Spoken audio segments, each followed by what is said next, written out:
Hello guys, আজকে আমরা review করতে চলেছি রামায়ণের নতুন ট্রেলার।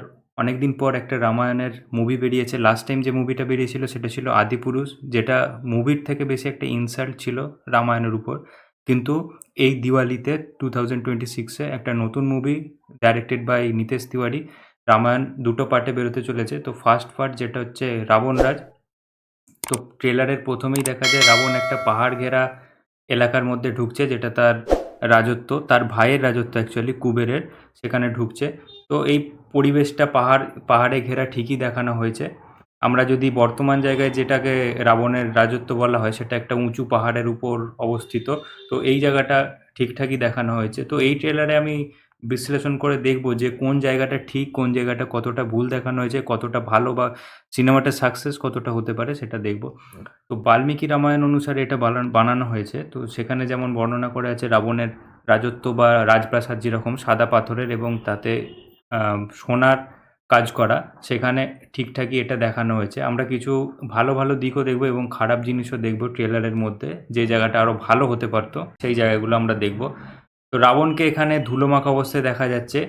এখানে মানে তিনটে লোকের, ভূলোক, পাতাললোক এবং স্বর্গলোকের রাজা হিসেবে বরদান পাওয়ার পর সে এসেছে তার ভাইয়ের রাজত্ব দখল করতে। তো এখানে রিপ্রেজেন্টেশন রাবণের ঠিকই আছে।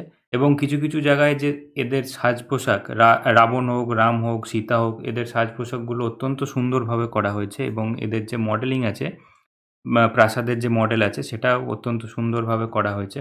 এখানে একটা সিজিআইয়ের মাধ্যমে বিষ্ণুকে ক্রিয়েট করা হয়েছে, যেখানে তাকে সম্ভবত অবতার নেওয়ার কথা বলা হচ্ছে রাবণের রাজত্ব শেষ করার জন্য। কিন্তু এখানে যে দশরথ তার পুত্র সন্তানের জন্য যে যজ্ঞ করছেন, সেখানে আগুনটা পুরো সিজিআই দিয়ে করা হয়েছে এবং এই আগুনের কালারটা এতটাই বাজে যে দেখেই বোঝা যাচ্ছে এটা মানে কার্টুনিশ, টোটালি একটা ফেক লাগছে। আর একটা জিনিস, এই যে পুরো প্যান্ডেলটা সাজানো হয়েছে, এই জিনিসগুলো এগুলো সত্যিকারের সেট তৈরি করা হয়েছে। কিন্তু পিছনে যদি আমরা ব্যাকগ্রাউন্ডে এই এই বাড়িগুলো দেখি, এই প্রাসাদগুলো, এই জিনিসগুলো দেখি, এগুলো পুরোটাই কার্টুনিশ লাগছে, কারণ এটা পুরোটাই সিজিআইয়ের মাধ্যমে তৈরি করা হয়েছে। তো এইগুলো আরও বেটার হতে পারতো, হলে আরও ভালো লাগতো। দেন রামের এন্ট্রি দেখানো হয় প্রথমেই। সে একদম বড় হয়ে গেছে, মানে ছোটোবেলাটা একদমই কিছু দেখানো হয়নি। আশা করি সিনেমায় যাতে দেখানো হয় সেটাই আমি চাইবো, কারণ ছোটবেলাটা রাম কিভাবে তীর ধনুক চালানো শিখছে, কিভাবে সে বড় হচ্ছে, সেটা একটুখানি দেখালে ভালো লাগতো। এই সিনটা পছন্দ হয়েছে, খুবই সুন্দর। প্রতিটা ডিটেইলস টু দি পয়েন্ট দেখা যাচ্ছে। এরপর হয় রামের এন্ট্রি। এখানে কোনো সিজিআই এর জায়গা নেই, কারণ সত্যিকারই রণবীর কাপুর হোক বা কোনো ডামি অ্যাক্টর হোক, মানে ঘোড়ায় চেপে একটা পাহাড়ের উপর দিয়ে ছুটে গেছে। তো যে যতটুকু রিয়েল ক্রিয়েশন আছে সেটা কিন্তু খুব ভালো লেগেছে।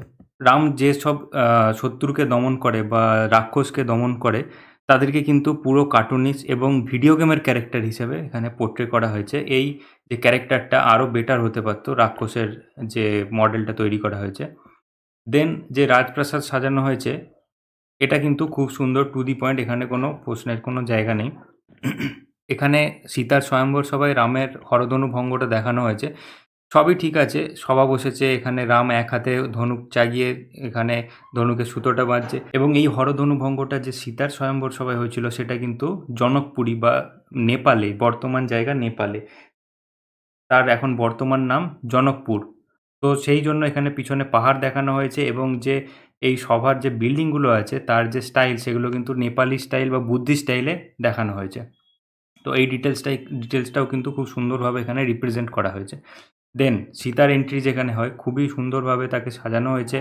তার যে গয়নার ডিটেলস এবং তার যে সঙ্গিনী আছে তাদের ডিটেলস অত্যন্ত সুন্দরভাবে, লাইটিং, মেকআপ অত্যন্ত সুন্দরভাবে করা হয়েছে। এখানে কোনো প্রশ্নের কোনো জায়গা নেই।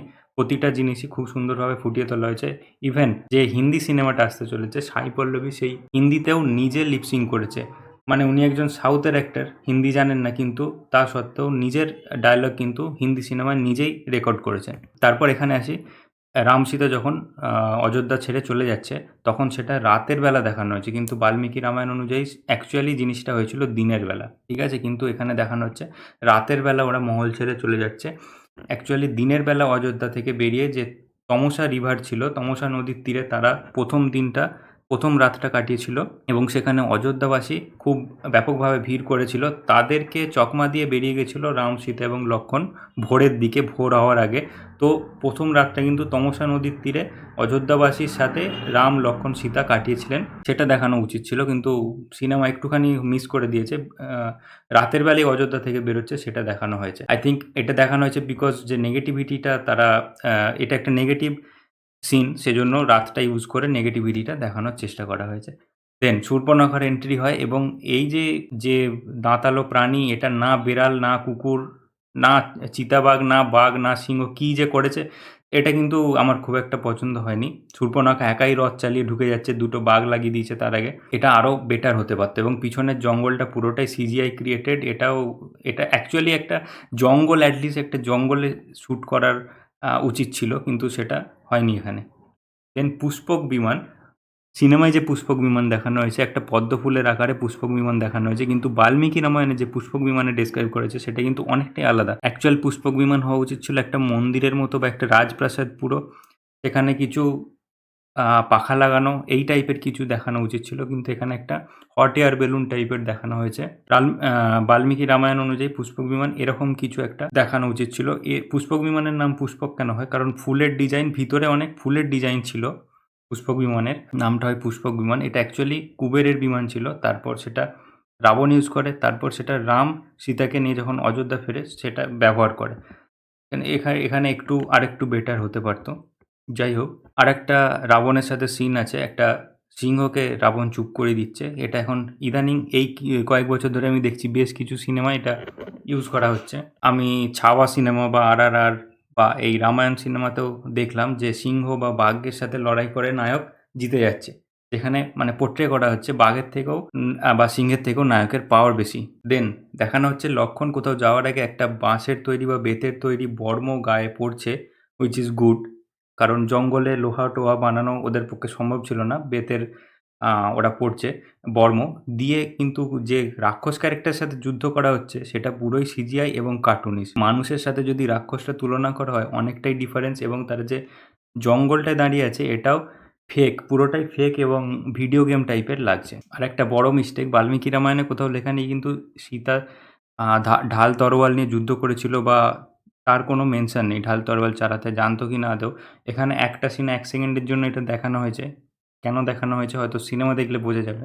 এগেইন যখন লক্ষ্মণ সীতাকে লক্ষ্মণগণ্ডি কেটে বা লক্ষ্মণরেখা কেটে আ রামকে বাঁচানোর জন্য যাচ্ছে, তখন যে ব্যাকগ্রাউন্ড দেখানো হয়েছে সেটা পুরোটাই ফেক এবং সিজিআই ক্রিয়েটেড, দেখেই বোঝা যাচ্ছে একটা ফেক জঙ্গল এবং ফেক লাইটিং ব্যবহার করা হয়েছে, which could have been much better. এখানে যদি রিয়েল লাইট বা রিয়েলিস্টিক যদি জঙ্গলের মধ্যে গিয়ে এটা শ্যুট করা হতো আরও ভালো লাগতো। এগেইন একটা ৪ আঙুলের রাক্ষস দেখানো হয়েছে এখানে, যেটা ভিডিও গেম টাইপের লাগছে পুরো। এবং ঘটোৎকচ, যেকোনো জিনিস যখন বড় বা রাক্ষস বা এই টাইপের কোনো জিনিস দেখানো যাচ্ছে পুরো কার্টুনিস্ট করে দিয়েছে। আমরা যেসব আ আগের সিনেমা দেখেছি RRR বলো বা আ বাহুবলী, এইসব সিনেমায় কিন্তু মাচ বেটার সিজিআই ইউজ করা হয়েছিল।